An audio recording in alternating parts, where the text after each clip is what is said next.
First off, just bring me up to speed what the timeline of events has been for this and what these depositions exactly mean with this federal lawsuit.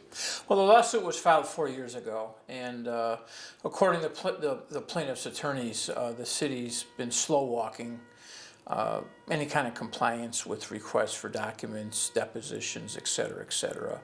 The city brought on board outside counsel recently to move things along.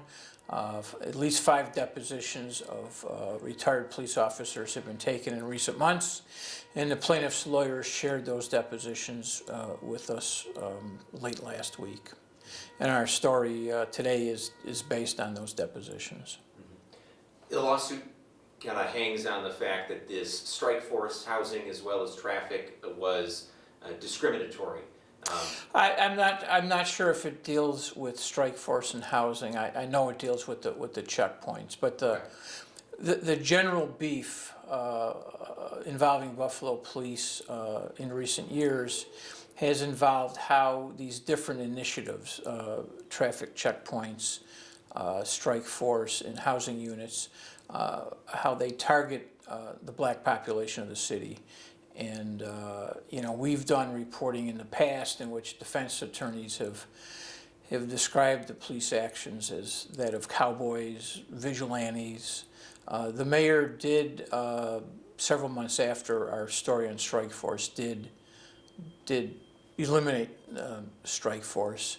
That was a step in the right direction, and the city has stepped back somewhat on the traffic checkpoints. But there's just been a lot of complaints from the community about how the police have targeted their neighborhoods.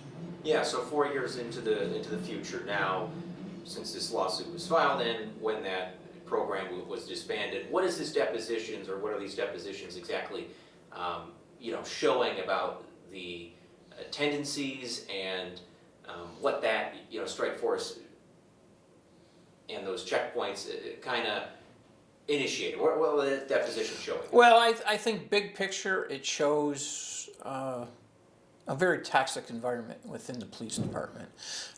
You've got, according to testimony again, it's not uncommon for police to use racial derogatory terms in describing the black people who they interact with. Seems to be acceptable. There's the testimony also revealed that these checkpoint units in strike force operated without a whole lot of oversight and no real discipline when cops crossed the line. So you've got a police department that exhibits some racist attitudes and actions that really targeted the black residents of Buffalo. So it's a pretty ugly picture. Mm-hmm. Some of that deposition included, quotas, mentions from higher up saying, "Hey, you need to get this number of tickets by the end of the week," and even some of those officers saying that's ridiculous in those depositions and almost ignoring those orders. Were these issues based on the deposition a departmental problem or a initiative problem? One could argue both, because what happens with these individual initiatives don't happen in a vacuum. There's a larger, because you can even now there's been any number of incidents within the past 6 months to a year in which police officers appear to have violated departmental rules when it came to chases and shots fired and all that stuff. And there doesn't seem to be any real consequences for cops who violate departmental rules. What really emerges out of this is a confirmation that this is the police department that kind of plays by its own rules. And it's at the detriment of the people who they're sworn to protect. With everything that has changed within the department in the past couple of years, some of the new initiatives you mentioned, this deposition comes at a point where there appears to be change of some sort.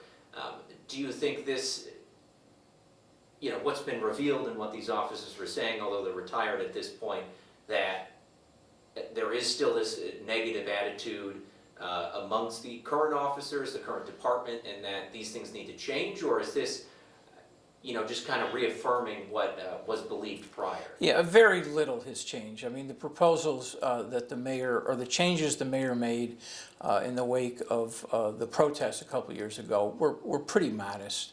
And you've got a new commissioner, but again, you've got a commissioner that doesn't seem to be holding rogue cops to any kind of standards.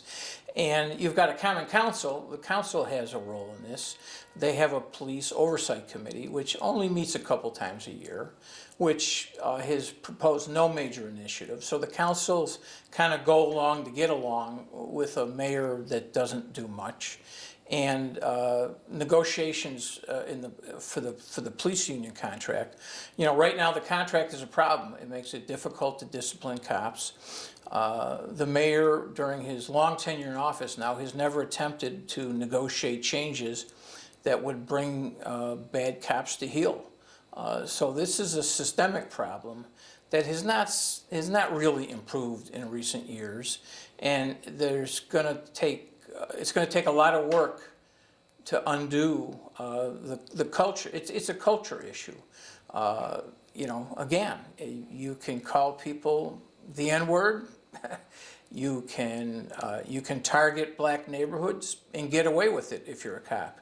Matter of fact, when it comes to targeting, this seems to be the official policy of the city of Buffalo, which is headed by Byron Brown. As far as these depositions, for the first time kind of spelling out what was thought prior, how impactful or important is it that this stuff is now more public knowledge, or that these depositions were made under oath, that this is being presented in a court of law? Well, it ought to rock people.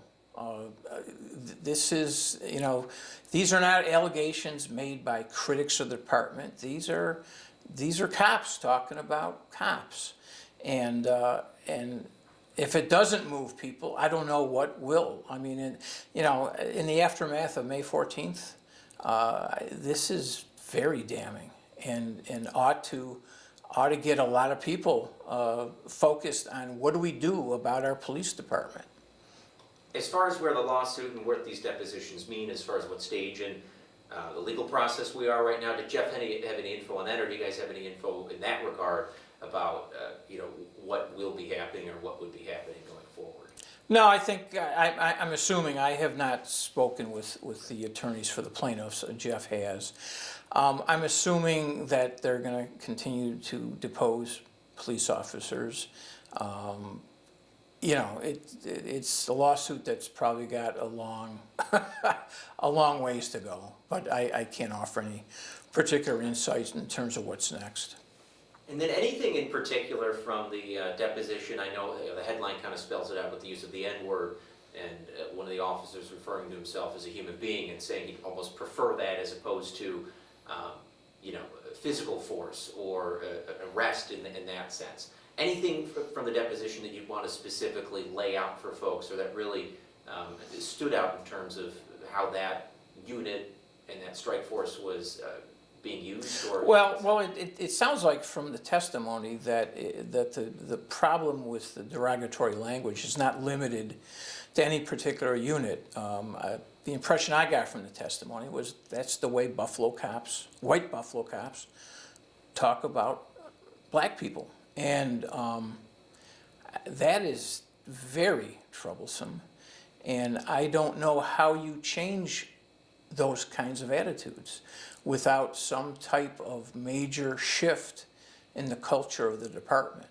And the fact that these special street units, again, targeted people in ways that I've had defense lawyers tell us is unconstitutional. And there's never been consequences. There's never been consequences. So this looks like a very, very troubled police department. With this being 5 former members, all retired at this point, with this deposition being made public and the discussion ongoing about ways to improve, as you mentioned, although some haven't been as successful or are lacking some teeth, is this still a representation of the current police department based on the reporting of IP? Yeah, I find the depositions to be shocking, but not surprising based on our reporting. We've reported about a lack of effort to investigate allegations of misconduct in the past. We've reported on the abuses of strike force and the traffic stop unit. You know, this is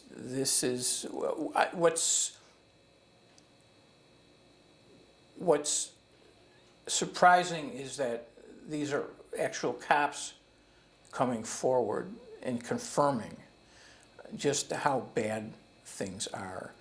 And I suspect, you know, none of them were all that thrilled about testifying, but when you get deposed, you're under oath.